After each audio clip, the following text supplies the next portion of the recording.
a ver, he intentado hacerlo corto, pero soy incapaz de hacerlo corto. Entonces, voy a ceder mi intervención luego porque esto lo voy a hacer un poco más completito, ¿vale? A ver, Paul Auster nace en New Jersey en el año 47, por lo cual tiene 73 años. Digo, por si algunas Muy os bien puede llevado, resultar muy bien llevado. la década. Cariño, La esa década. me la pagas, esa me la pagas. Vale, entonces a mí es que lo tengo muy cercano porque es alumno de la Universidad de Columbia y luego además actualmente es profesor de la Universidad de Columbia. Y bueno, y es un hombre muy comprometido con la enseñanza, muy comprometido con distintos grupos de pensamiento liberal. Está casado con Sidi Husset, a la que hemos leído, Leída. que también ha sido príncipe de Asturias como él, que es una mujer terriblemente intelectual. Él siempre dice que en su casa hay dos escritores y un intelectual, y una intelectual. Entonces la intelectual es ella, ¿no? Y se declara de una ideología liberal y absolutamente anti-Trump. Así, tal cual, anti-Trump. Y luego, a lo largo de su vida, es un hombre terriblemente polifacético, porque hace montones de cosas, toca muchos palos, como dicen en España, porque tiene una época en su juventud en la que se va a Francia y, bueno, y bebe de las fuentes de lo que estaba ocurriendo allí y habla un francés excelente. Y luego decide quedarse cuando empieza la conscripción para el ejército durante la guerra de Vietnam, porque era contrario a la guerra de Vietnam y entonces decidió quedarse en Francia. Con lo cual tiene un francés impecable y hubo una época de su vida en que se dedicó a ser traductor de francés. Esto es algo que igual no sabíamos todas, ¿no? Luego, también es guionista y director de cine. Por eso digo que anda un poco por todas partes, ¿no? O sea, tiene películas en las que ha intervenido como guionista y como director, otras en las que ha intervenido de una cosa o de la otra o ha colaborado. Las películas que ha hecho o en las que ha colaborado son Smoke, La vida interior de Martin Frost, Lulu on the Bridge, y en esta colabora con un personaje interesantísimo que es Wayne Wang, que es, bueno, que es el director del cine independiente. Alguna vez tendremos que mirarle a este señor y ver lo que hace, porque es un hombre muy interesante dentro del mundo del cine. Y alguna película. Luego, ¿perdón? Perdón, que sí, que nos tendríamos que apuntar a hacer algún cineforum de alguna película suya. Sí, no son fáciles las que hace, pero sí es un director muy especial, ¿no? Bueno, entonces seguimos. En libros tiene pues lo que conocemos todas, Un hombre en la oscuridad, El libro de las ilusiones, Leviatán, la trilogía de Nueva York. Luego, en Leviatán, por ejemplo, Peter Aaron es el alter ego de Paul Auster. Le gusta, esto me ha acordado mucho de Charo Salas, que Charo Salas, no sé si os acordáis, cuando participaba en nuestras tertulias, se fijaba mucho en los nombres de los personajes y siempre buscaba una conexión entre, bueno, como un mensaje que nos quería enviar el autor entre lo que era el nombre del personaje y lo que quería significar, ¿no? O el carácter del personaje. Entonces, Paul Auster lo que hace es jugar mucho con su alter ego. Siempre hay algún personaje dentro de sus novelas que tiene o sus iniciales o su apellido es un anagrama. Entonces, de alguna forma para indicar que él está muy, muy implicado dentro de lo que es la trama, ¿no? Y eso resulta curioso. Luego tiene también la trilogía de Nueva York, que es una obra policíaca y que dio lugar a su lanzamiento internacional, que logró publicar en más de 40 idiomas, es increíble. Viajes en el Scriptorium, que es lo que nos preocupa hoy, y que es un juego metaliterario donde un personaje que es Mr. Blank, que en realidad es Paul Auster, pues se encuentra con personajes de sus novelas, ¿no? Algunos le condenan porque les ha tratado de una manera, otros le premian porque les parece que les ha tratado bien. Entonces, él siempre no se conforma simplemente con escribir una historia, sino que él se quiere implicar mucho más, quiere ser parte de esa historia, ¿no? Entonces, también tiene teatro y una obra que me ha resultado curiosísima saber, porque es Laurel y Hardy van al cielo, en el año 2000. Y Laurel and Hardy, para las que sois de habla inglesa, son el gordo y el flaco. Entonces, El gordo y el flaco van al cielo. Me parece un título ya que casi roza con el teatro de lo absurdo, ¿no? Y esto es en el año 2000. Y luego tiene ensayos, no muchos, pero tiene ensayos, y tiene uno que lo he leído y me ha parecido curiosísimo porque es Why Write? ¿Por qué escribir? ¿No? Y entonces ahí da él sus razones de por qué escribir, ¿no? Luego, su obra es un compendio de azar y contingencia. A él le gusta, no cree en la casualidad. A él lo que le gusta es crear cosas que parecen, acontecimientos que parecen banales y sin embargo, y errores poco importantes, pero que dan lugar a situaciones que marcan la vida y dominan totalmente la vida de los personajes de sus obras. O sea que para él eso de que nada pasa por casualidad es verdad, ¿no? O él intenta insistir mucho en eso de que nada pasa por casualidad. Todo pasa por algo y además te influye y te cambia la vida radicalmente, ¿no? Luego hay temas que son recurrentes, en los que insiste mucho, que son la enfermedad. Normalmente él suele decir en alguna entrevista que le he oído, cuando le han preguntado por qué habla tanto de los mismos temas, y dice, porque hay muchos que me rondan y los temo. Entonces uno de ellos es la enfermedad. Y la descripción, luego otra de las cosas que le gusta muchísimo es la descripción de los objetos de papelería. Es más, tiene hasta un ensayo dedicado a su obra, a su máquina de escribir, ¿no? Y porque él muchas veces dice que todas esas cosas de papelería, de escritura, son un poco como si fuesen su alma, porque a través de ellas él se expresa y él es él, ¿no? Luego, también otro de los temas recurrentes son las habitaciones cerradas. El encuentro porque en esas habitaciones cerradas él se encuentra a sí mismo y al novelista y a sus propios demonios.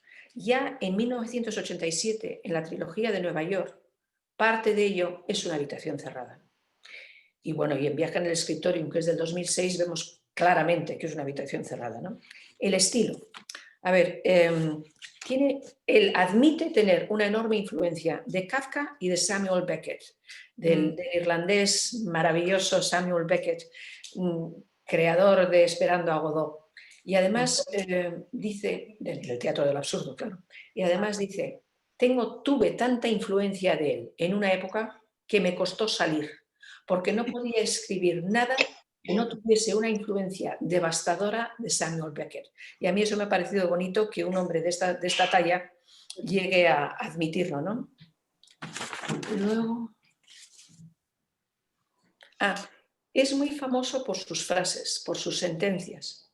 Yo he elegido dos que me han gustado especialmente. Si la justicia existe, tiene que ser para todos. De lo contrario, no sería justicia. Esa es una. Y luego hay otra que también me gusta mucho, porque claro, hay montones, ¿no? Pero hay otra que me gusta mucho, es que no hay una sola realidad, hay múltiples. No hay un mundo, sino muchos, ¿no? Entonces, con eso yo ya he hecho mi intervención y espero que os haya por lo menos interesado un poquitín. Gracias, Garbiñe. Gracias a vosotros por escuchar. Muy bien. Muy bien. Estupendo. ¿Alguien quiere empezar? Como queráis. ¿Quieres empezar, Sol? Bueno.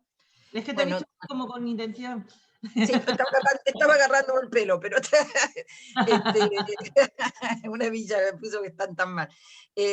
Bueno, estupenda la presentación, Garbiñe, me gustó mucho, además con esas frases también has definido mucho.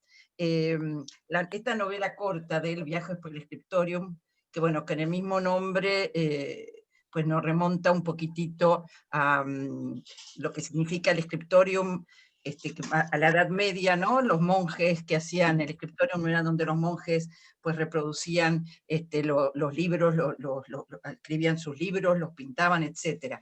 Entonces, bueno, la importancia del Scriptorium nos está remontando un poco a esa idea de la importancia de la escritura y de la creación. Evidentemente el personaje es el mismo, de alguna manera como es como decía Garbiñe, es metaficción, es metaliterario.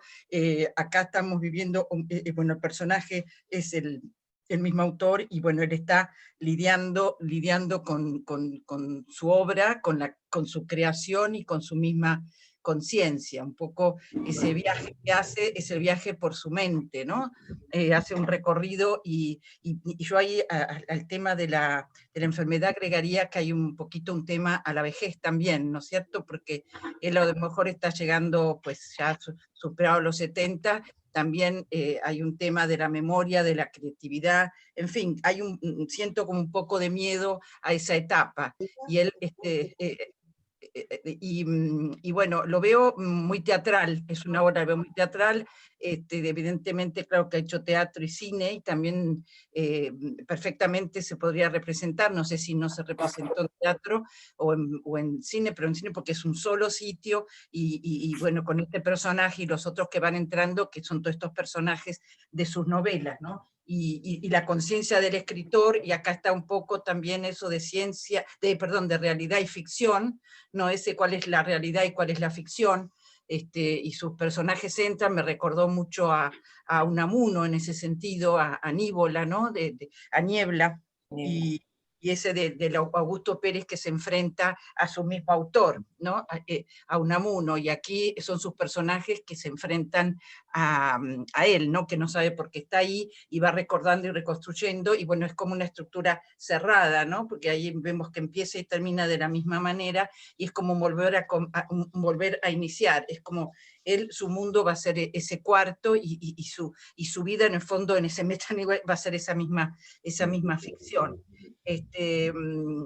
Me pareció súper, muy interesante, y bueno, mucho desde el punto de vista de la creación, de lo que es la ficción, de quiénes son los personajes, del escritor, y claro, el escritor que se enfrenta a sus propios fantasmas, a sus propias novelas, porque justamente esos personajes para él son tan vivos como en la ficción como son en la realidad, en ese mundo que vive el escritor y que es su mundo, ¿no? Y bueno, vi mucho también por supuesto, del absurdo, hay muchas escenas y bueno, elementos que nos dan hacia la literatura o el absurdo. También incluso termina la novela diciendo luces, ahí hay algo cinematográfico, ¿no? Se apagan las luces porque termina la obra. O sea, es un poco hermética en cierto punto, pero creo que acá es lo que tenemos que ver, sobre todo que hay un análisis de lo que es el escritor, de cuando se encuentra con su conciencia, con sus fantasmas, que su mente, que cobran tanta realidad como los mismos personas, como la realidad misma, y bueno, y están un poco, sí, todos esos temas, también tema de la soledad, de la necesidad de afectos, que lo vemos reflejado en este personaje Ana, que además, bueno, todos son personajes de sus novelas, y todos sus temores en la vida y sus temores con sus personajes en la ficción, que vienen a ser todos una misma cosa, ¿no? Bueno, más o menos quise decir una cosa general, después en lo particular se podría decir mucho más, pero bueno, me pareció muy interesante, una obra corta, pero muy, muy interesante. Y que por supuesto vale la pena haber leído sus obras anteriores para también poder apreciar a estos personajes, ¿no? Que de pronto, si no se leyeron todas las obras, pueden escapar en su significado. Pero bueno, el objetivo final es reconocerlos, pero también ver cuál es el sentido, ¿no? De lo que nos quiere decir en esta pequeña novela, que logra mucho con muy poco en realidad. Bueno. Gracias, Sol. Gracias. Nelly, hola, ¿qué tal? Hola. ¿Quieres continuar tú? Sí, claro. Gracias. ¿Me escucháis? Sí, muy bien. Sí, Además, gracias, sí. Ana. ¿Estáis bien? Sí. Sí, gracias. Qué bueno. Gracias. Sí, me disculpé porque, bueno, encantada de gracias. ver.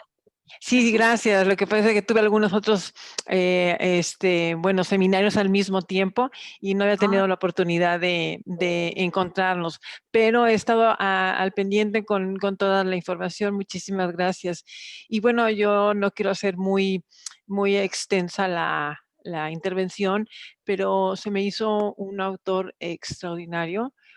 Te lleva de la mano definitivamente desde el principio hasta el fin en una idea de ficción.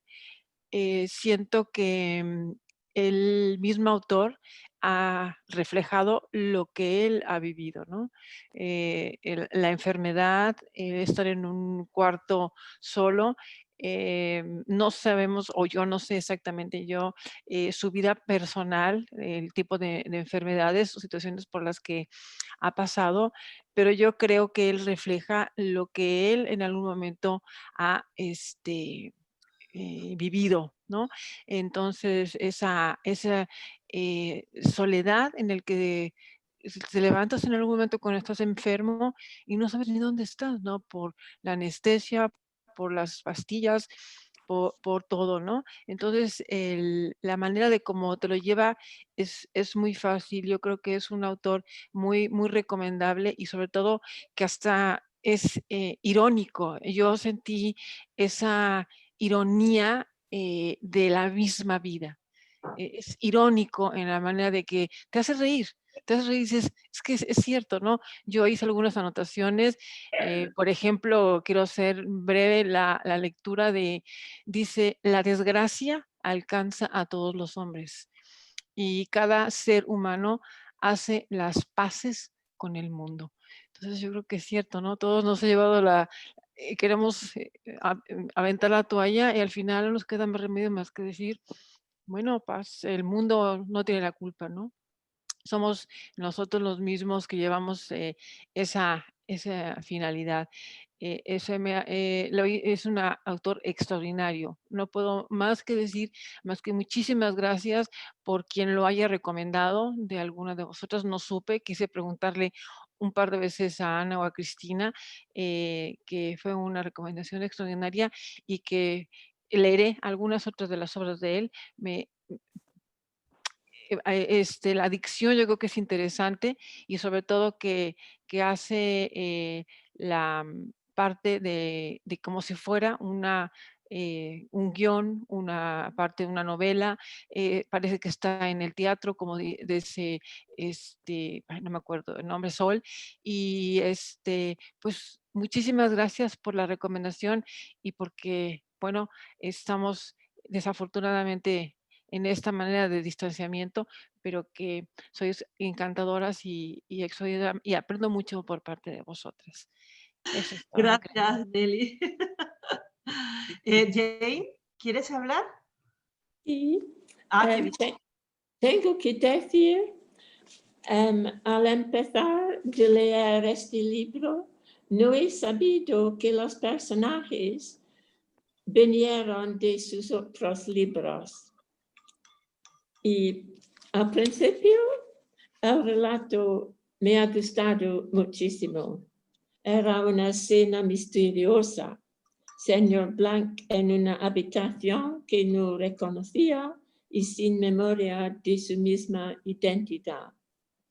También sus visitantes, que tampoco él conocía, poseían cuestiones interesantes. Para mí, Señor Blanc no era una figura atractiva.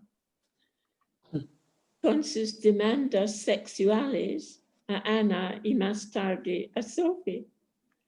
Pero esta agresiva sensación de culpa que sentía me ha llamado atención. Resultó que me sentía muy triste por él o para él. He pensado que sus incapacidades físicas eran símbolos de sus incapacidades mentales. Estos defectos que han causado mucho sufrimiento a los demás, aunque él no puede recordarlos. Por mucho tiempo he pensado que Señor Blanc representa al ser humano encerrado en una vida llena de confusión y incertidumbre. Intenta de sobrevivir muchas dificultades, pero en mejorando su misma vida, ha dado mucha pena a otras personas. Era interesante que al mismo tiempo, Señor Blanc no es solo perseguidor, pero víctima también. Otra cosa que pertenece a la condición humana. Por ejemplo, tuvo que tomar las pastillas para ayudar a su tratamiento, a pesar de que no sabía por qué sirve el tratamiento. Me ha movido también sus memorias de juventud cuando recuerdo su caballo Whitey y la chica que no quiso darle un beso. Cuando he leído más del cuento, me llama la atención de los manuscritos en el escritorio. Por ejemplo, el informe de Sigmund Graf, quien ha tenido que ir a las territorios distantes, donde ha sufrido mucho en un diferente tipo de cárcel que el señor Blanc. Un poco más adelante en el novela, señor Blanc ha inventado el resto de esta historia. En este punto de la novela, he pensado que quizá Auster estaba refiriendo a los orígenes de América cuando los pioneros han derrotado a la gente original. Pero después de este punto, el libro ha empezado a aburrirme. Tengo que confieso, he dado cuenta que Auster no irá a darnos resoluciones al fin. Aparece que el libro intenta meditar sobre el proceso de la escritura y el papel del autor. Este es muy semejante al otro libro de Paul Auster sobre el señor azul, el señor blanco y el señor negro. Viene de la trilogía de Nueva York.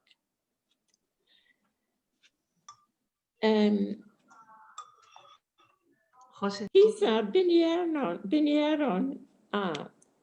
después de terminar el libro, descubrí que los personajes vinieron de otros libros, pero me pregunté, ¿esta característica no es un poco egoísta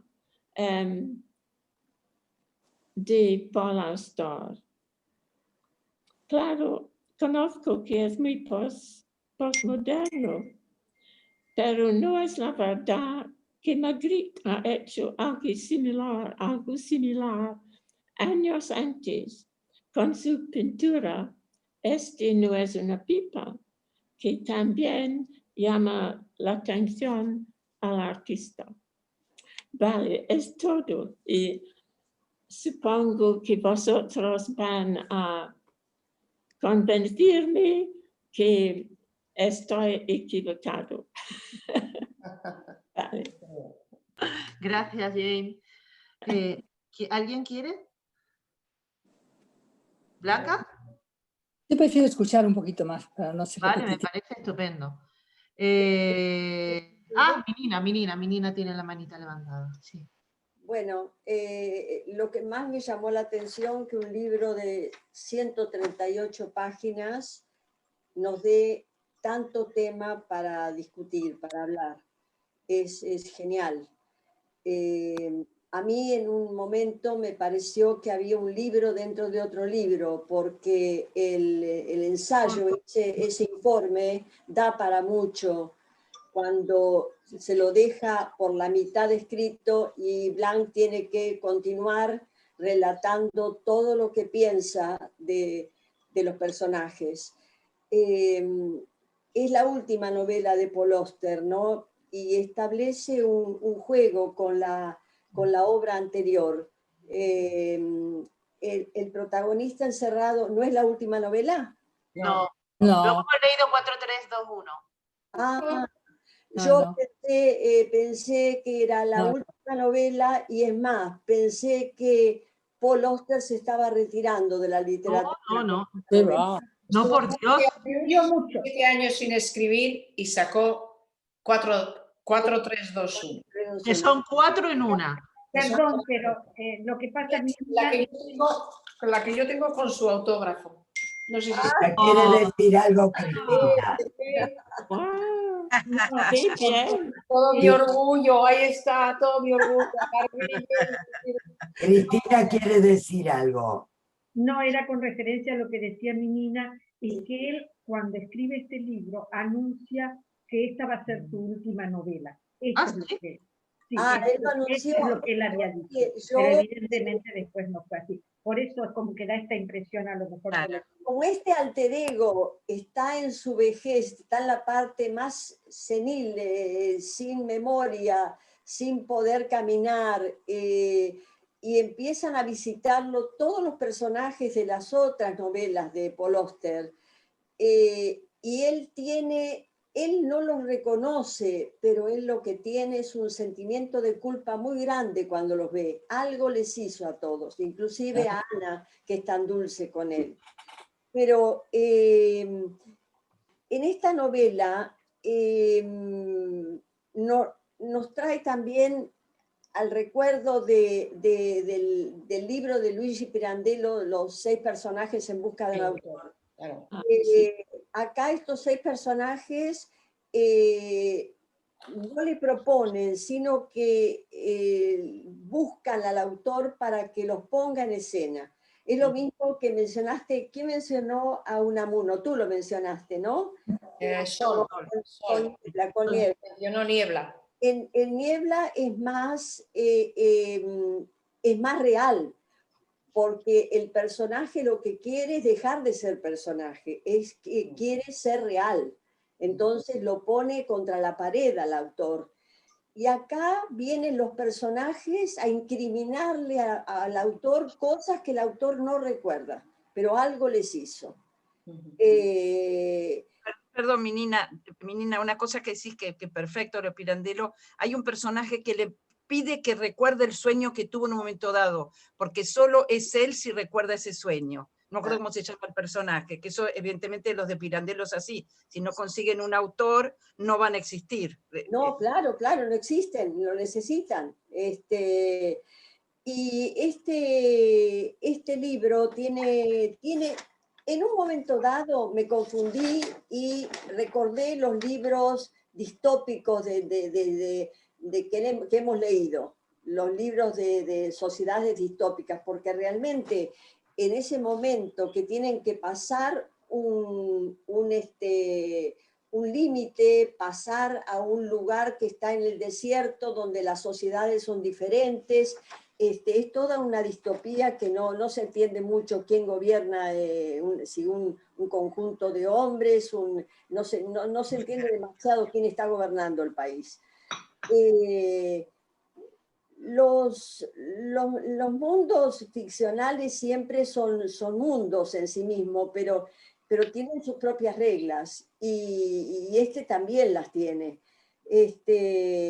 Mr. Blanc es el protagonista que posee necesidades biológicas y traumas en la memoria, y se despierta un día en un cuarto cerrado que nos hace recordar mucho al cuarto que se describe, al cuarto de Paul Auster, el cuarto completamente cerrado, y es tan cerrado y tan hermético que el mismo Mr. Blanc no sabe dónde está ubicado el armario, de dónde se saca la ropa para cambiarse cuando él se hace sus necesidades encima.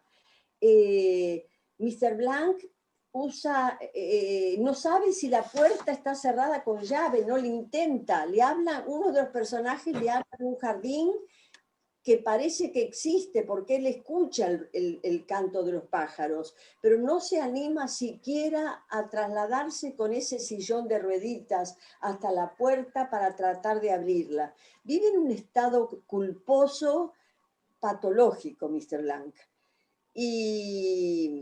Y por eso pensé, es el final del escritor. Ya sus personajes están pudiendo con él y ya no tiene demasiado, pobre, yo ya lo maté al escritor, le digo. Es precioso. Bueno. Tienes 1000 páginas más de él. Sí, 1000 y algo, ¿no? 1104, ¿no? ¿Son? ¿Cuál? Este libro 139. No, pero el 4321 creo que son 1104 o algo así, ¿no? Son exactamente 957. Un libro grande. Es un libro grande. Que él no suele hacer libros grandes, pero es un libro grande. Y te lo lees, Son que no 4. veas rápido. Bueno, este sería como un homenaje también de sus creaciones, pero no es necesario haber leído libros, no todos los libros de Paul Auster, por supuesto, pero este libro nos está abriendo una puerta para conocer a un gran autor, y es necesario leerlo. Me pareció muy bueno, increíble. Ya está. Sí. Gracias, mi Nina. ¿Quién más? ¿Graciela? Vale. Venga, ándale. Ándale. Ándale, vicepresidenta. La vicepresidenta se pegó una pecha de que trabajaba que no podéis ni imaginar. Yo lo he leído desde varios aspectos, un poco como cada una de ustedes, cada una de vosotras aporta. Y lo he leído desde otra perspectiva. Cuando yo estudiaba, siempre se hablaba del terror de la página en blanco. Ese es el inicio del proceso creativo, la página en blanco. Si leemos la novela, la podemos leer por el texto o por lo que más allí del texto tiene. Si miráis, vais a ver que hay una plena descripción del proceso creativo a medida que va avanzando la novela. O sea, yo la llamo novela y no sé si la puedo llamar. Es una novela, ¿por qué no? Pero lo primero que dice al comienzo, por el comienzo, dice: cada grupo de signos forma palabras. Entonces, cada grupo de signos forma palabras. Ajá. Lo único real de todo el texto son las necesidades físicas. El resto es proceso creativo constante, absoluta y constantemente. Qué bueno. Algo que el médico le dice en cierto momento: ¿tiene la imaginación algo que ver con la razón? O sea, desde el comienzo sabía que los personajes eran personajes de otras novelas. Todo autor parte de un espacio vacío que es su propia creatividad, del espacio blanco, digamos, y lo creado sigue manteniendo valor constante. Uno se pelea con su propia creación constantemente. Me gusta, no me gusta, me hieren, me hace caricias. Y eso es lo que aparece aquí. Inclusive aparece una palabra que es lodigim, que está relacionado con digamos, el genio y la creatividad. Fijaros cómo hay como pequeños toques a través de todo el texto que tienen que ver con todo esto. De todos modos, como texto general, parece un absurdo. Parece dirigido a él ser anti-Trump y a mí me parece un trampantojo esto. Lo he pensado cuando leí que era fanático anti-Trump.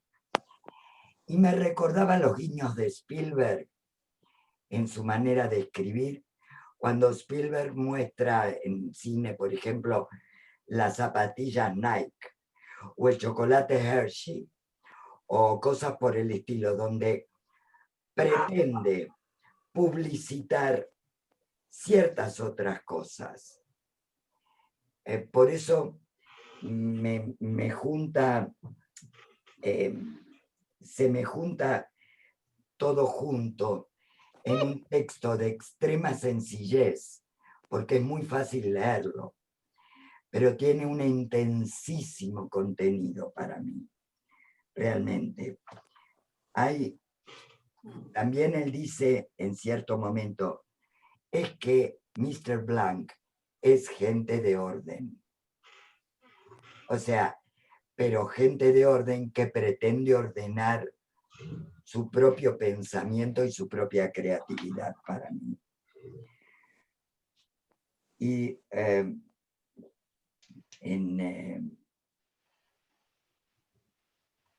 dice que intenta detenerse, había algunas cosas maravillosas, como que no quiere caer en un capricho infantil, cuando va buscando soluciones a las historias creadas. Y habla de que es una empresa simbólica destinada a restaurar la armonía de un universo resquebrajado.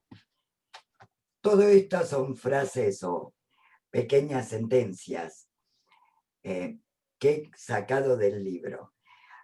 Yo no sé por qué, pero realmente me recordaba las películas, inclusive algunas de Woody Allen, donde hace mención a un personaje de la película anterior o 3 películas pasadas. Terminé leyéndolo con esa sensación. Estoy en el cine, estoy en el teatro. Esto es más o menos lo que creo. No, el otro tema, hablando de habitaciones cerradas, es encontrarse a sí mismo y a sus demonios. Eso lo dice por ahí también. Por eso digo que hay muchas maneras de verlo, ¿no? Desde el texto, desde el contexto y desde el significado. Ese es el camino que busqué para hacer un análisis. Había leído Trilogía en Nueva York hace años. Vale. Gracias, Graciela. Se publica en el 87. Pero yo la debo haber leído en el 91, 92. La debiste haber leído antes. Antes de publicar. No sé cuándo la leí. Está en mi biblioteca. Y está subrayada y leída. Así ¡Ay! ¡Qué malísima! Pues nada, para ti la peseta. ¿Te tocó, Marité? ¿Me tocó? Bueno. Sí. Bueno. Por mala. Yo envidio a Garbiñe porque yo hubiera querido muchísimo conocer a Paul Auster. Y cada vez que yo estaba en Nueva York y podía, me daba una pasada por Brooklyn y caminaba por donde yo sé que él camina para ver si algún día lo encontraba y nunca lo encontré. Pero ¿sabes dónde se le encuentra? Y fácilmente, en el campus de Columbia. Tanto él como ella, porque los dos son profesores de Columbia. Y entonces se dan los grandes paseos y además les gusta mucho encontrarse con la gente, que los estudiantes les paren. Eso les gusta mucho. Sí. Bueno, no se me ocurrió. Pero de todas formas, bueno, me quedé sin conocer a Paul Auster, que yo conocí a través de Mr. Vertigo. Fue el primer libro que yo leí por allá por mediados de los 90. Y me pareció algo absolutamente increíble. Me pareció uno de esos libros que uno dice, yo no sabía que algo así se podía escribir, algo tan loco, algo tan absurdo, algo tan interesante. Bueno, y después también entonces me enganché con él y bueno, yo vi el Smoke, que es una película fantástica, es sensacional. Y otra cosa que me ha gustado muchísimo de él es que a mí me gustan mucho los libros leídos y muchos de sus libros él mismo los lee. Ay, tiene sí. una voz sensacional, sensacional. Entonces, eso es todo, cualquier cosa que él tenga como libro leído, yo siempre he tratado de leerlo. Bueno, con respecto a este viajes en el scriptorium, sí, a mí me parece que es más que un Auster clásico con todos sus historias dentro de historias como muñecas rusas, con identidades fluidas, con textos misteriosos. A mí me parece que es un destilado de Auster y tan un destilado, es Auster destilado y tan concentrado que es como para ponérselo intravenosamente. O sea, yo no Es lo Como una cierto, esencia de es perfume. cierto. o para inyectárselo intravenosamente. A ver si se me pega algo, ¿no? Qué mono. Sí, exactamente, exactamente. Bueno, yo tengo varios puntos que me parecieron muy interesantes y bueno, quisiera comenzar con el hecho de que hay dos informes, es un informe dentro de otro informe. Entonces, todo el texto, todo comienza avisando que hay una cámara que está tomando fotos cada segundo y hay una grabadora que está grabando todo. Después también en el baño también hay cámara y grabadora. Entonces, todo eso dice al comienzo el narrador, dice, es parte de nuestro relato, todo es parte de nuestro relato. Entonces, viene además, bueno, también se habla mucho de informes de inteligencia, o sea, siempre se trata de eso. Y a mí lo que me pareció que toda esa referencia enfática a modos aparentemente objetivos de recopilación de datos, informes súper objetivos, todo, más verdad no puede ser. Si hay una cámara que está filmando todo y hay una grabadora que está grabando todo. Bueno, todos esos informes súper objetivos que están basados en recopilación de datos, pues no necesariamente son verdades, y a mí me parece también que ahí implícitamente hace referencia, por ejemplo, a la historia americana reciente basados en informes sobre la producción de armas químicas. Bush hace la guerra contra el Irak y manda destituir a Saddam Hussein, basado todo en reportes cuya autenticidad pues ni siquiera se cuestiona, ¿no?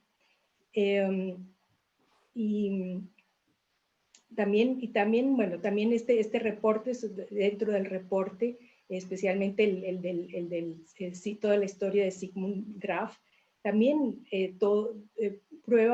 trata de probar la existencia, o en mi opinión, ¿no? Trata de probar la existencia de todas esas armas de destrucción masiva en Irak para legitimar la guerra y todo lo que pasó, ¿no? O sea, perdón, Ana, tú haces cara de no entendí nada. No, porque he entrado, no se me había ni pasado por la cabeza eso, vamos. Sí, porque está permanentemente hablando. Mira, por ejemplo, ¿qué me dice? Todo de territorios, territorios. Confederaciones. Sí, confederaciones, pero espérate, a lo que me refiero con las armas es realmente el hecho de que este informe tiene todo oscuro, todo oscuro, todo, no sabría, pero de todas maneras es algo más que una fantasía. Sí, yo te quiero apoyar porque sí, efectivamente, él hace una explicación realmente lo que acontece en los gobiernos, ¿no? Ese oscurismo que él nos hace llegar a través de Mr. Blank, que efectivamente son actividades de guerra o actividades de espionaje, pero que todas se supone que son en la imaginación de él, pero que todos sabemos que es la realidad. Entonces, efectivamente puede ser cualquier guerra o lo que vivimos actualmente. Entonces, es una obra que es o del pasado o de ahora, o puede ser el futuro, porque ese Mr. Blank está personificado como cualquier mandatario en la actualidad. Y otro punto a paralelo, que no, lo importante de la obra son las fotografías. Siempre van a ver las fotografías y que están sobre la línea para él identificarse, porque la memoria se le ha borrado. Como cualquiera de nosotros se nos borra la memoria y de repente vamos a las fotografías y nos encontramos con caras que a veces ni siquiera recordamos. A cualquiera nos ha pasado. Eso es todo mi punto para ayudarte un poco a que a lo mejor dispersemos, que es una obra que podemos estar días enteros hablando y solamente son 100 páginas. Vale. Exactamente. Gracias. Bueno, Gracias. por ejemplo, la cantidad de referencias a celdas, a detenciones, a secuestros nocturnos, todo eso que pasa en el informe de Sigmund Graf, eso es indudablemente hace pensar en los Estados Unidos de la guerra contra el terrorismo y el decir que lo más importante es inventarse, para unir a una nación, lo más importante es inventarse un enemigo y declararle la guerra, ¿no? O sea, tiene toda esa connotación de realmente la política toma decisiones aparentemente basadas en datos objetivos y no es nada cierto. Bueno, otra cosa que a mí también me gustó mucho y desde el punto de vista geométrico, pueden ver, por ejemplo, hay un triángulo muy interesante de la personalidad del señor Blanc. En la novela hay 3 señores blancos, ¿no? Está el señor Blanc, que es el protagonista, entonces es el yo héroe. Está el señor Blanc, que es el lector, que es el que comienza a leer al Sigmund, la historia de Trauser, que es la historia de Sigmund Graf. Trauser, que es Y está Auster. Trauser, que es es el anagrama de Auster, a ver, ¿qué? Claro. Y está el Mr. Blanc como el autor, como el contador de historias. Entonces, fíjense que él como protagonista, la personalidad de Blanc como protagonista, es una personalidad, originalmente es un hombre sin identidad. Ya el nombre Blanc dice, es una página en blanco, no tiene identidad. Además no tiene memoria, además poco a poco comienza a recordar, pero es un hombre perdido, es un hombre angustiado, es un hombre atrapado, se siente víctima de una gran injusticia, lo dice en algún momento, ¿no? Bueno, entonces tiene una personalidad negativa, oscura. Cuando comienza a leer, entonces cuando este Blanc es el lector, entonces ahí se da cuenta de que hay un personaje que es como él y se siente bien. O sea, hay personas o por lo menos hay otra persona que está sufriendo tanto como él, que está angustiado, atrapado, sin saber qué le espera el futuro. Mientras que cuando el médico le dice que como tratamiento tiene que terminar la historia, ahí este hombre cambia por completo, se empodera enormemente, tiene una autoconfianza enorme, se nota que eso es su métier, eso es lo que él sabe hacer, escribir. Y es sumamente alegre, es sumamente autoconfiado. Dice que yo soy muy ordenado, yo pienso muy lógicamente, yo sé escribir muy bien, yo sé que soy responsable por el futuro de Sigmund, o de enviarlo a una misión donde lo van a matar. Entonces, eso me pareció absolutamente fascinante, esta persona, Mr. Blank, que tiene entonces las tres características de lector, de autor y de protagonista, ¿no? Entonces, ese triángulo me fascinó. Y realmente es así como él llega, esa persona que no tiene identidad, llega a su identidad como novelista, como artista, ¿no? Él tenía que recorrer este camino para llegar a su identidad como artista y reconocerse como un excelente autor. Alguien hablaba de la página en blanco, Graciela, y él en algún momento, cuando él comienza, en la mitad de su historia, cuando él está diciendo la historia, contando la historia, el resto de la historia, el techo es su página en blanco. Sí, sí. Entonces, es impresionante. Y ahí él se acuerda de la máquina de escribir. Y él comienza a darle la vuelta al papel y está mirando al techo como la página en blanco. Entonces, sí, es el non plus ultra de ese proceso de creativo que comienza con la página en blanco. Bueno, y también, pero eso lo podemos hablar después sobre en realidad el hecho de que el disparate no va a acabar nunca, ¿no? Porque ahí está la historia dentro de la historia, porque obviamente que al final este cambio del narrador, que era originalmente un narrador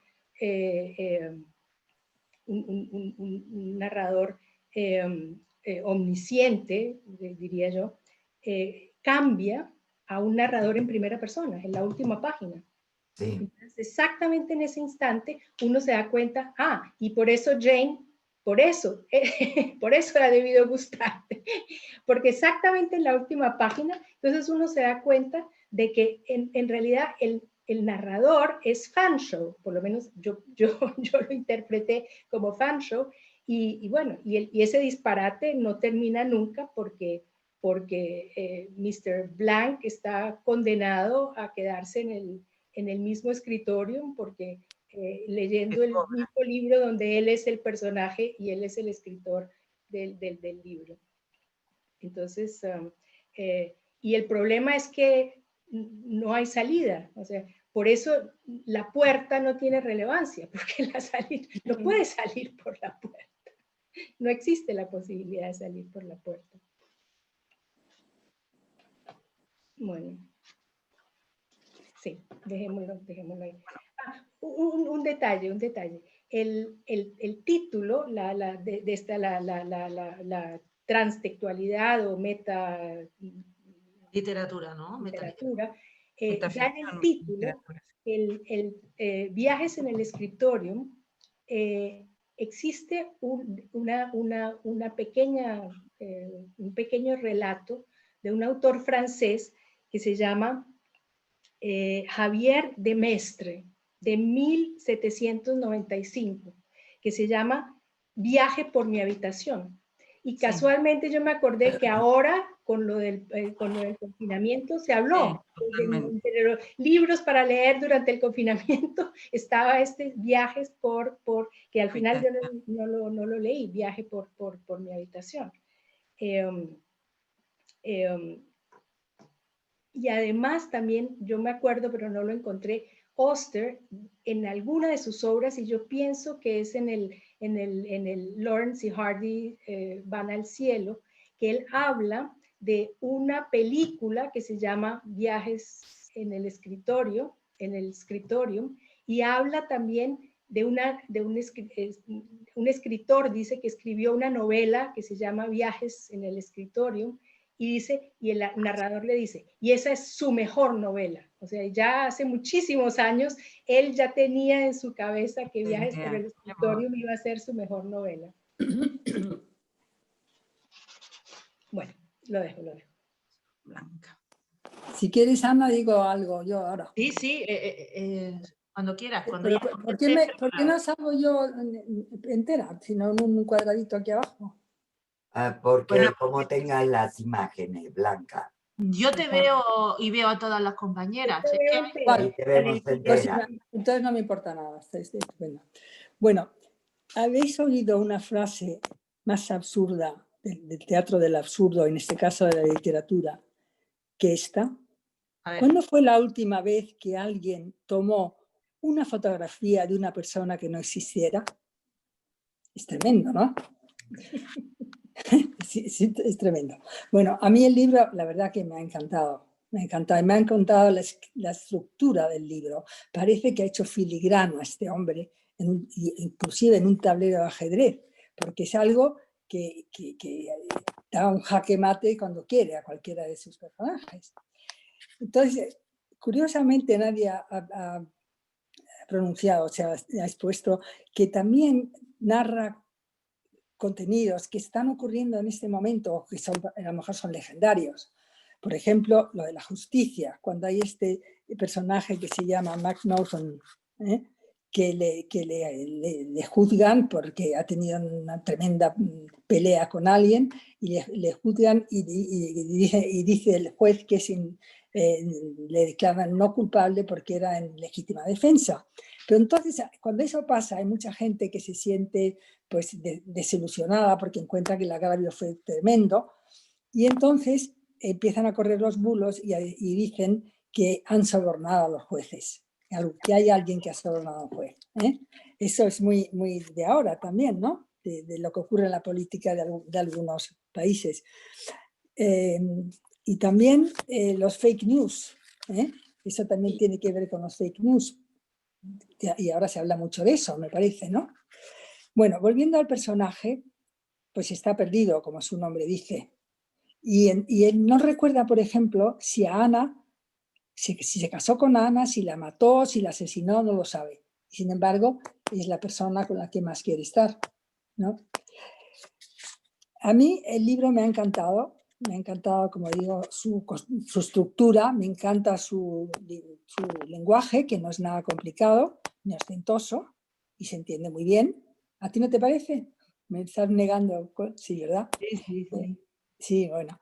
Y las 3 primeras partes verdaderamente son muy interesantes y yo no paraba de leerlo. Luego la última se me ha hecho más tediosa, porque hay muchos personajes y uno tiene que volver un poquito atrás o apuntarse lo que hacía cada uno de ellos, ¿no? Pero toma un ritmo casi de novela policíaca al final, ¿no encontráis?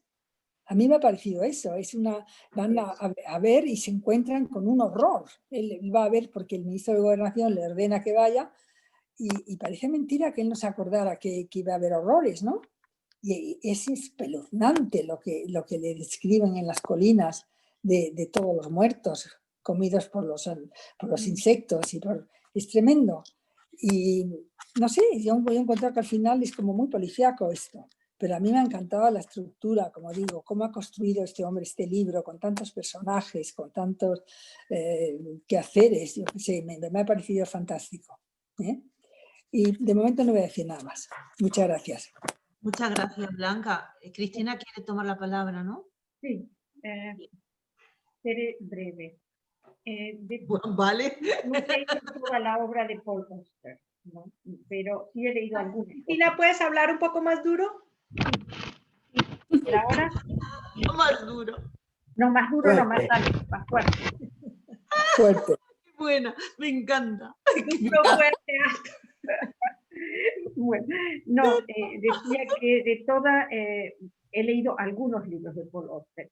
Y por supuesto el primero que leí, como creo que casi todo el mundo, bueno, Marité dijo que no, ese había leído otro, pero fue Trilogía de New York, que a mí absolutamente me fascinó, me deslumbró.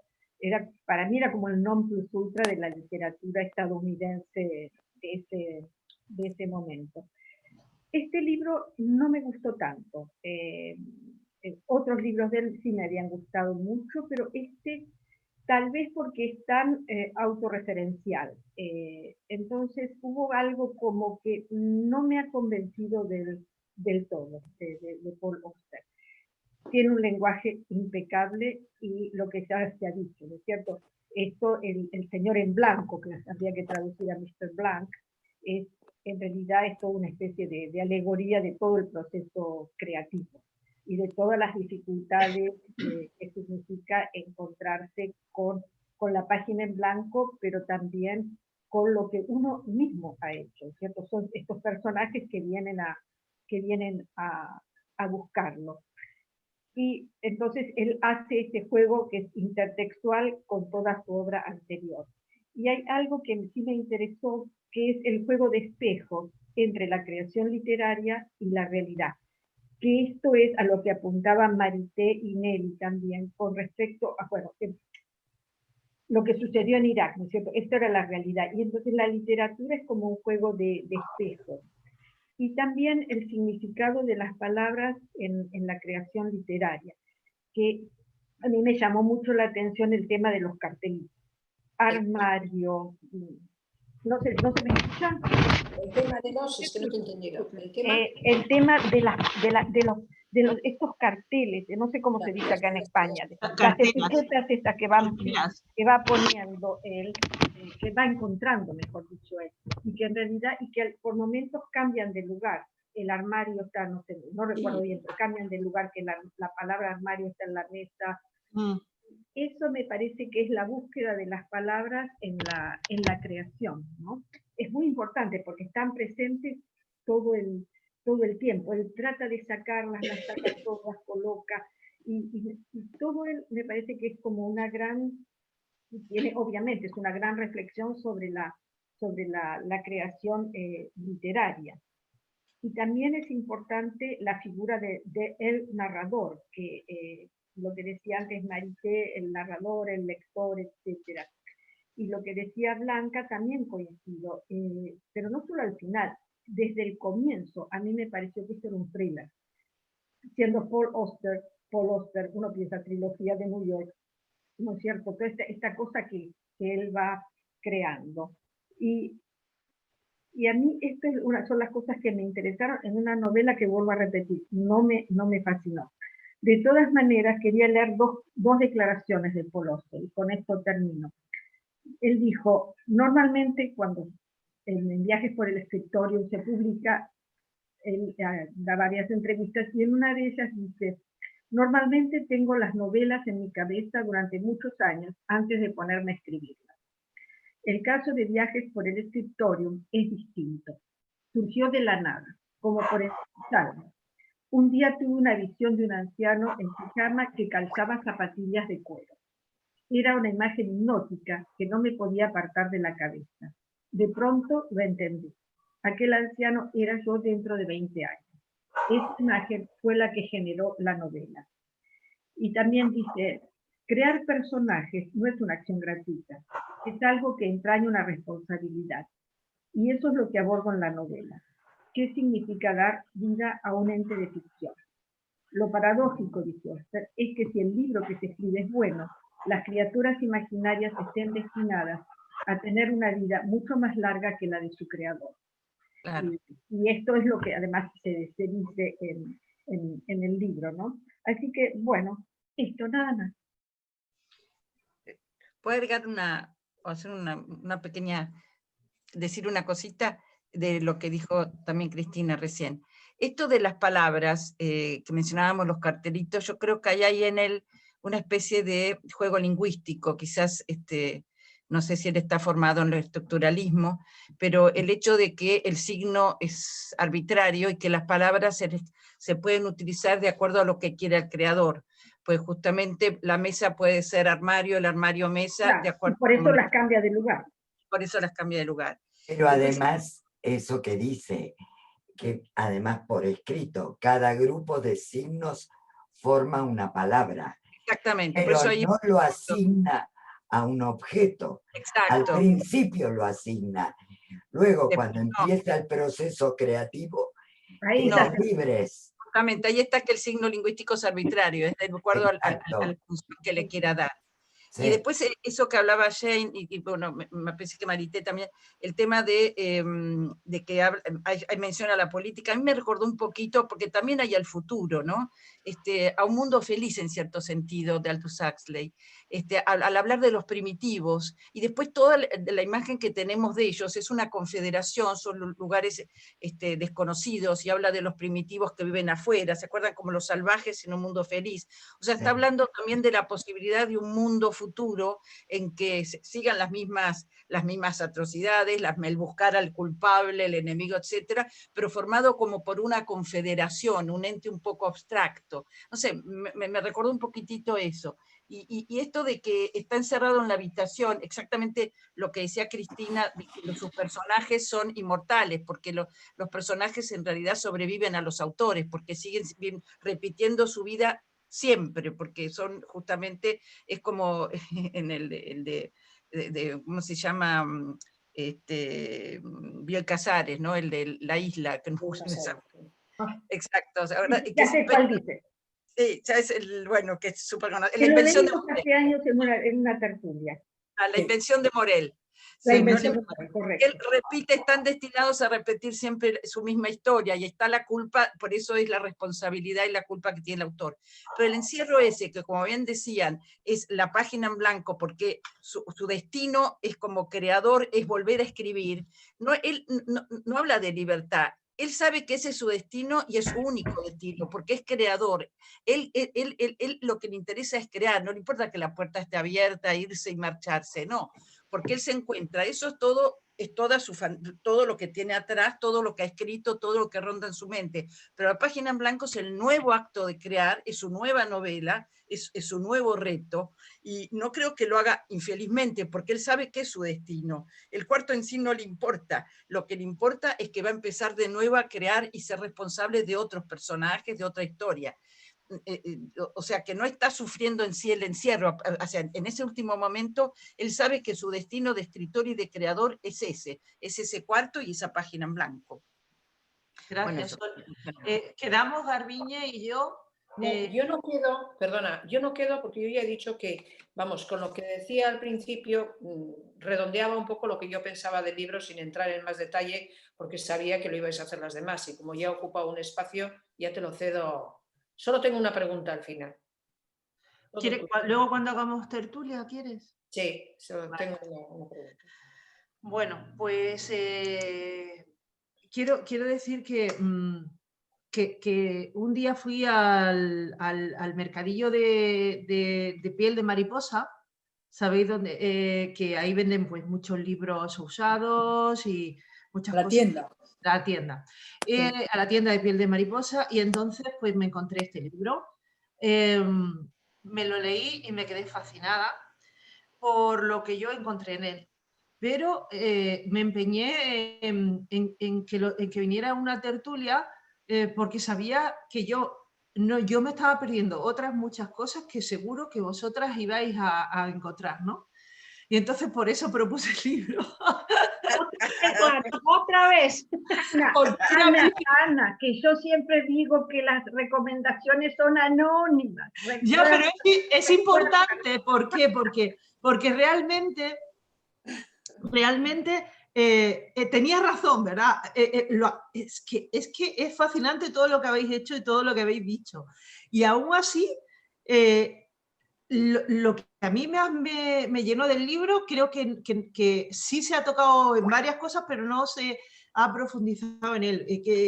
Graciela, por ejemplo, sí ha tocado algo cuando dijo que la realidad era la parte física, la parte de la enfermedad, la parte del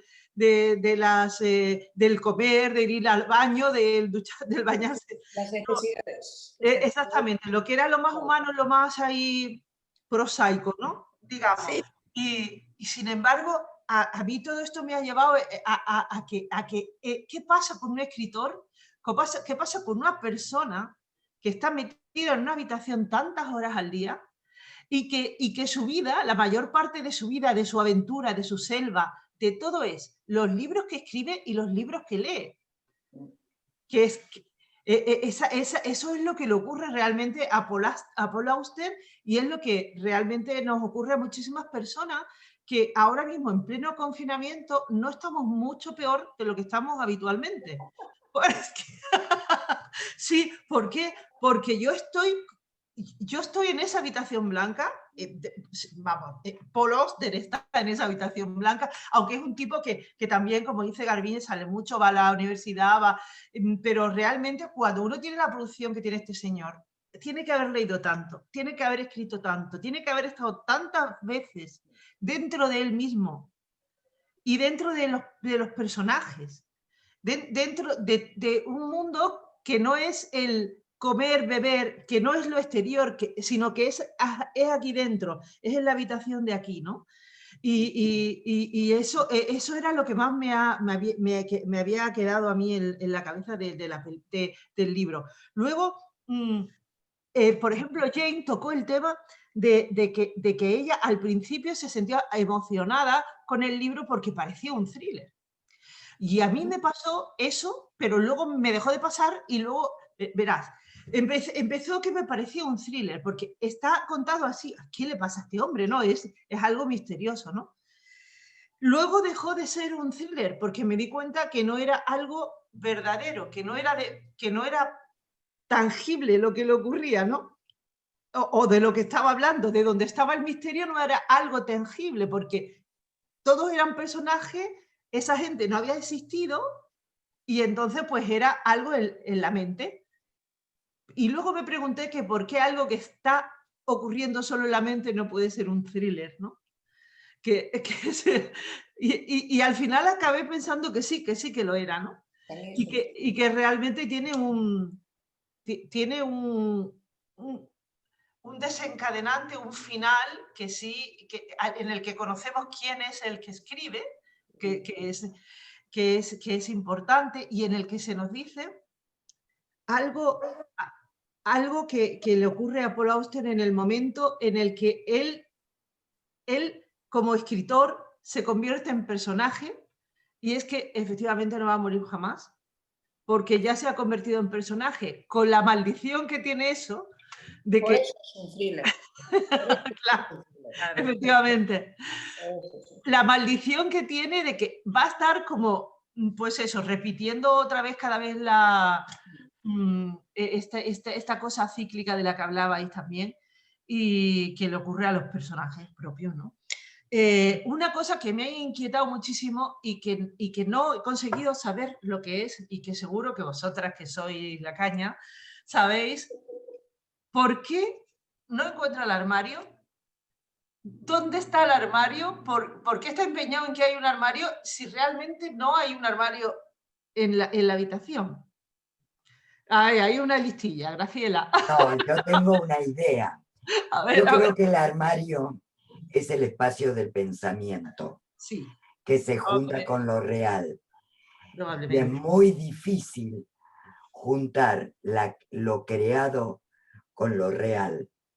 Es un trabajo extra para el que escribe, para el que pinta, para el que crea lo que crea. Juntar eso es una de las cosas más difíciles. Internamente, sigue una cosa que iba a comentar sobre lo que acabas de decir. Fíjate que el mundo exterior es peligroso. Ese que le invita a pasear por el jardín. A mí me intrigaba por qué era peligroso el mundo exterior. Y esto en relación a la que tú acabas de comentar. Claro, otra cosa que te intriga, claro. Pero al mismo tiempo, él quiere ver el mundo exterior cuando mira la ventana y se da cuenta que hay dos clavos que le impiden levantar la persiana para ver los pájaros que escucha. O sea que eso pasa como con el armario. Hay cosas que las quiere hacer, pero algo se le impiden, como abrir la puerta. La obsesión de él es saber si la puerta tiene llave o no y escuchar si los que entran o los que salen, el ruido de algún cerrojo. Pero mi niña, escúchame un segundo, esa es otra cosa que también me ha producido muchísima curiosidad, él se puede trasladar con la silla hasta el escritorio, puede ir al baño. ¿Y por qué no va a la puerta y la abre? No, porque No quiere, realmente. En algún momento dice, a mí me da miedo, 2 veces. Por miedo. Primero cuando lo invita el policía, lo invita a que vamos al parque que está al frente. Y él no se atreve, porque y si se encuentra con alguien que lo va a matar. No, él no quiere abrir la puerta por miedo. Pero Marité, tú date cuenta de una cosa, hablándote de, por ejemplo, el estado en el que me encuentro yo ahora mismo, conmigo, con mis libros, con lo que escribo, con lo que hago, y muchas de nosotras ahora mismo vivimos en una habitación. Y no abrimos la puerta y salimos al exterior. Para nada. ¿Por qué? Porque la pandemia te muestra el miedo. Claro. Una angustia existencial, eso es exactamente la parte existencial. El miedo de lo que está... De lo desconocido. Nosotros estamos viviendo en la pandemia. Bueno, hay mucha gente que tiene agorafobia, ¿no? Esperen, que hablamos todos. Espera un segundo, que nos estamos abandonando. Dime, a ver, primero Nelly, luego Cristina y luego Garbiñe. Garbiñe, Cristina. A ver, Nelly, ¿has acabado? Sí, no, que estaba yo comentando acerca de la agorafobia, sí, ¿no? Entonces, hoy es muy en día y toca el tema Mr. Blank con ese pavor o esa fobia al exterior, ¿no? Lo plasma, ¿no? Como tal. Sí, Garbiñe, ¿tú quieres decir algo? Porque yo creo que hay algo más que eso. Sí, no sé si se me oye. ¿Se me oye? Sí. ¿Os acordáis de Buñuel? Sí, bueno, de la película que está en el planeta. ¿Por qué no salen? ¿Por qué nadie ha hecho la prueba de salir? Yo creo que ahí también hay algo de Buñuel. Puede ser, ¿Por qué no sale? ¿Se podía salir? ¿Y se puede salir? Y se puede salir. Pero hay mucho miedo. El miedo presiona. El miedo se lo impide. Ahora, hay mucha gente que pudiendo salir a la calle sigue en su casa. Yo conozco amigas que no han salido. O sea, lo de la pandemia nos sirve un poco como metáfora, digamos, de esto. Claro, sí. Y recuerden que él está debilitado, es un hombre que se siente viejo y enfermo. Eso también está vinculado con la enfermedad y la vejez. En la medida que nosotros nos sentimos más débiles, nos atrevemos mucho menos a aventurarnos físicamente, mentalmente y en todo. Porque cuántas personas mayores se quedan en su casa porque les da miedo salir hasta la esquina. O sea, está puesto justo en un hombre viejo, pero a todos les puede pasar. Son los miedos del exterior, de lo desconocido en algún punto. El escritor le pone una potencia sexual al viejo que no lo tienen hombres de esa edad. Por algo será.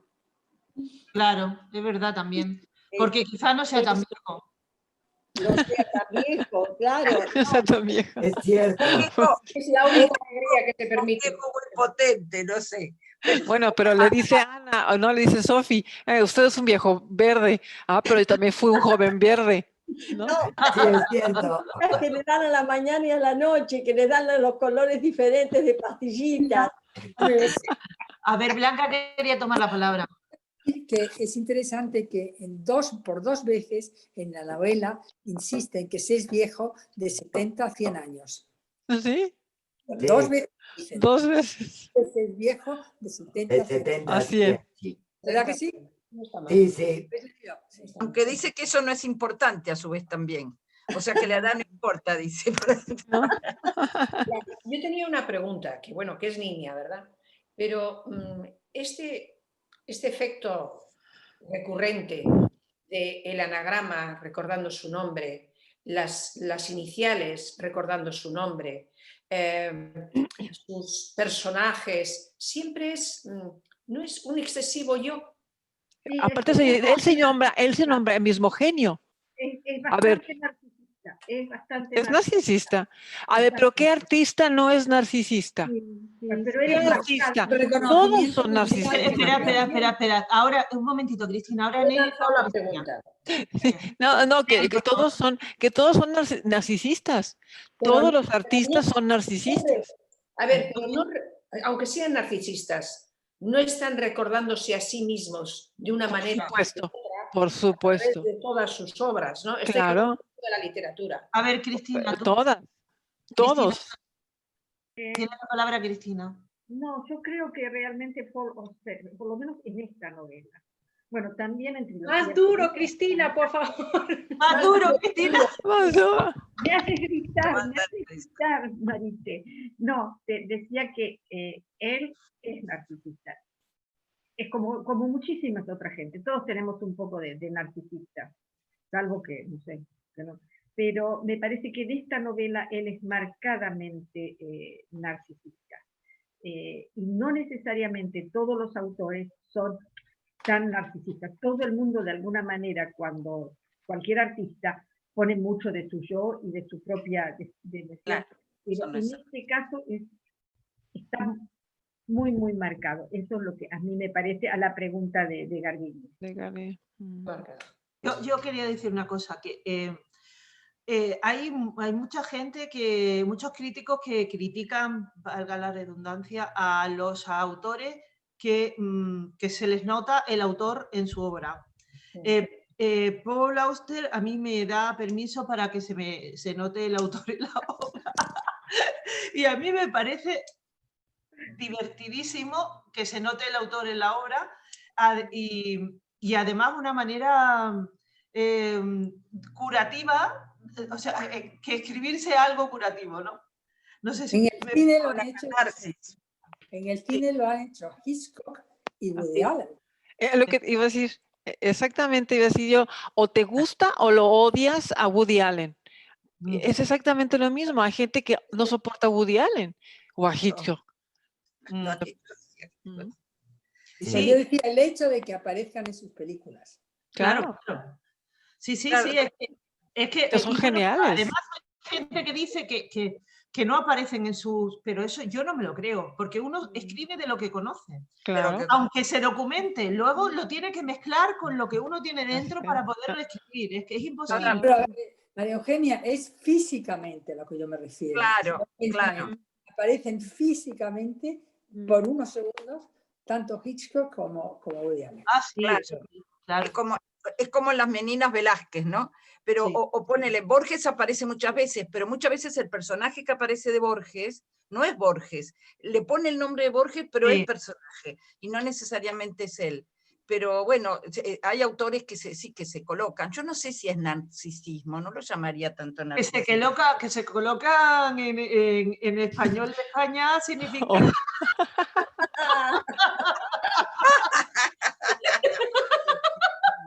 Es cierto. Ay, bueno. De los esos hay también. Por cierto, ¿puedo decir algo? Claro. No, ¿qué os ha parecido el uso muy coloquial de algunas palabras? O sea, este hombre utiliza la palabra gilipollas y utiliza más, que no voy a enumerar, pero no sé, dicen que la escritura, la traducción, perdón, que es magistral, eso lo he leído en Cultural, que está hecho por un español que se llama, ¿tú te acuerdas? No. No. Se llama, sí, un momento, ya está. Traducción de Benito Gómez Ibáñez. Pues a mí me llamó la atención que utilizara la palabra placar y no pusiera armario, porque en alguna parte dice placar. Sí, yo lo noté eso, no es español. Yo no he notado eso. Yo no lo he notado. Yo no he notado esa palabra. Hay un lugar yo que subrayo todo, lo subrayé esa parte porque no es de español decir placar. No, ropero, armario, pero armario, ropero, sí. Armario, ropero. Yo no entendí por qué hace la traducción, hablando de la traducción, traducen los territorios distantes, pero en el original son alien territories. O sea, son extraños, ¿no? Alígenas. No, extraños. Es como la canción esta de Sting, la de I'm an alien in New York. An alien man in New York. Un hombre raro, un forastero. Pero no son territorios distantes, son territorios extranjeros, alígenos. Claro, extranjeros. Salvajes, primitivos, porque ahí lo consideran como primitivos, ¿no? A mí me chocó la traducción. Espérate, pero lo que había dicho Blanca, ¿qué era? Espérate, cuéntamelo, dímelo otra vez. Lo último que has dicho, algo de qué. Ya no me acuerdo. Palabras, que usa palabras muy coloquiales. Tacos. Eso. Yo te quería responder a eso, que hemos ido para otro lado. A ver, pero eso es realista, porque eso forma parte de lo que dice el Señor, o sea, del diálogo del señor Blanc. ¿Y qué dirías tú si te meten en una habitación y te hacen tomarte unas pastillas? Si es que lo mínimo que digas es eso que has dicho tú. ¿O no? A ver, Nelly. A mí me pareció atractivo porque es un thriller que lo puede leer cualquiera. Yo sé que hay libros con palabras muy complicadas, pero hay autores que dicen que entre más fácil es y llevadera la lectura, es más fácil que te enganches, porque realmente nosotros coloquialmente no hablamos con palabras súper rebuscadas, ¿no? Entonces es fácil de que diga, bueno, es un hombre de carne y hueso, como yo. Por eso a mí me pareció extraordinaria la forma, la jerga que la usase como tal. De todas formas, pienso que es un libro para minorías. Sí, Absolutamente, absolutamente. Absolutamente. A ver, lo que a lo mejor es posible que la mayoría de la gente no lo haya lea. llegado al nivel de Sí. conocimiento que estamos llegando nosotras. Pero Es exactamente. lo que te das cuenta es que cada una ha leído su libro. Sí, Es absoluto. cierto. Bueno, eso sí. ¿Alguna de ustedes escuchó el discurso cuando ganó el Princesa de Asturias? Sí. Se puede leer, se puede leer. Se puede leer porque como están hablando que en parte es el libro que parece de un hombre que está colocado muy por encima del resto del mundo, que me gustaría leer el discurso. Leí la vi directamente, la de la esposa de Sibi, que fue muy dirigido a la mujer, el discurso. Me gustaría leer el de él, a ver qué. Búscalo en YouTube, lo encuentras. Cristina, tienes la palabra. Sí, no quiero que se termine la tertulia sin antes fijar la próxima tertulia. ¿Qué vamos a hacer? Que tienen que ser o el 7 o el 14 de diciembre. No es muy grande el libro. No es muy largo, ¿no? ¿Cuál es? Yo creo que el 14 está muy cerca de Navidad, y algunas a lo mejor nos vamos. ¿Cuál traemos? ¿A dónde te vas a ir? ¿Al mar ¿A de dónde? Ojalá En esta pandemia. Viendo que hacer, ¿cómo se dice en castellano? ¿Cómo se dice en castellano el libro? No me acuerdo. ¿Cuál era en inglés? Viendo que hacer. ¿Cómo se Flirt, llama? con Teo. El affair. El final el final de... Es de la fe, es que no está traducido, está aquí. El título en castellano es así también. Es el final de la Fer, sí. El final de la Fer. Final de la- En- El Graham Greene, ¿no? el final de la aventura. ¿Perdona? La aventura. El final de la aventura sería. Claro. Pero no es lo mismo. El affair es una cosa que no es lo mismo que una aventura. No. Directamente, y por eso en español se admite ese sustantivo, el affair. Sería un amor corto, un amor más cortito, que dura poco, un affair. Pero Un lío. Una mujer con dos maridos. Yo creo que es un lío, sí. Puede ser. Puede ser. Ahora, el affair puede ser no necesariamente amoroso. Chicas, no podemos así, espera. No, el affair en España es algo amoroso, desde luego. A ver, Cristina. Cristina, di. Teníamos las fechas, el día 7 o el día 14. El día 7 es el día antes, es puente, porque es el 6 el día de la Constitución, ¿no? Y el 8 es el día de la... Sí, el día de La Inmaculada. De la Inmaculada. Sí, yo prefiero el 14, porque si el 14. Dios quiere, pues por lo menos estaré en casa con mi marido. El 14 yo tengo una cita médica que fue muy difícil de conseguir. Entonces, ¿A qué hora? Mi cita médica es a las, ya te digo, es a las 16:20. Oh, llegas. Eso son Llega, las 4:20. ¿En dónde la tienes? ¿En No, Cincinnati? no, en Marbella. Ah. A Ahora- 18:30 llegas. Llegas, Marité, Pero llegas. igual es una cita larga, ¿no? Igual No, es pero una lo que cita pasa larga. es que siempre tengo que esperar. No, porque como no es una cita con Paul Auster, No, pues vete con tiempo y le dices a la enfermera que tienes algo. Ese con Onetti podría ser. que te hemos Así pillado, lo María. Echamos para el Está bien, dejémoslo para el 14. Si no alcanzo a llegar, bueno, llegaré a la hora que sea. Pero sí llegas. Sí, sí. llegas. Te pasará como me pasó y a mí, a último minuto. Y chicas, les recuerdo además que el día 14 de diciembre tenemos que elegir libros. Así que les voy a agradecer que me envíen recomendaciones.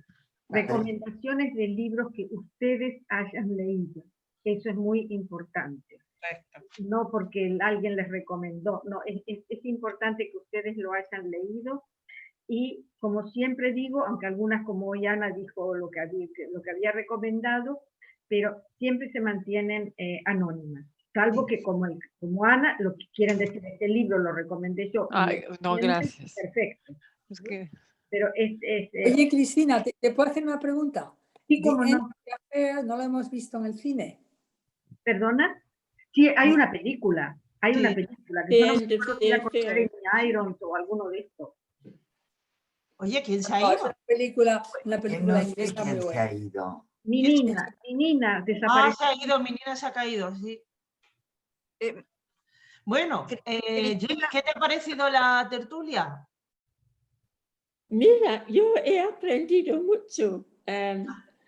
Pienso lo que llama la atención es la idea de la página blanco y también las 3 personalidades de Mr. Blank. Pero también, ¿crees que Mr. Blank es Paul Auster? Mr. Blank en su papel de escritor es lo mismo que Paul Auster? Sí, es un alter ego, ¿no? Yo creo que sí. Un alter ego, sí. De hecho, los personajes son de él. Claro, Ah, son todos de él. Se lo van a buscar para Claro. saldar cuentas. Claro, para darle la del pulpo. vale, voy a... Igual ese es el infierno de los escritores. Sí. Que tus personajes vengan a pedirte cuentas. Sí, pero también Ana le dice, es que, perdona lo que te he hecho, dice, pero es que gracias a usted también he vivido esto, he vivido lo otro. Claro. Y, Existo y gracias existo. claro. Exactamente. Jane, iba a decir algo más. ¿Sí? ¿Jane? pienso que he dicho suficiente, pero sí, voy a leer ahora Vértigo, pienso. ¿Vértigo? Vértigo de Paul Auster. Antes he leído Fantasmas. Es un libro de los De la 3 trilogía. de la trilogía. Y me ha gustado mucho más que este libro. No sé, para mí este libro ha perdido intensidad cerca del fin, pero ve que son en la minoridad. No, está bien lo que decís. Y he aprendido mucho, por eso, bueno. Muy bien. Oye, ¿queréis decir algo más o nos despedimos? No, yo lo único que quiero es que Cristina, si nos puedes mandar, por favor, la fecha, si no nos olvidamos, si la tenemos. Sí, lo hace. Siempre mañana o pasado van a recibir el mail y también el WhatsApp, las dos cosas. Mando correo y WhatsApp con la fecha y además recordándoles que tienen que recomendar libros.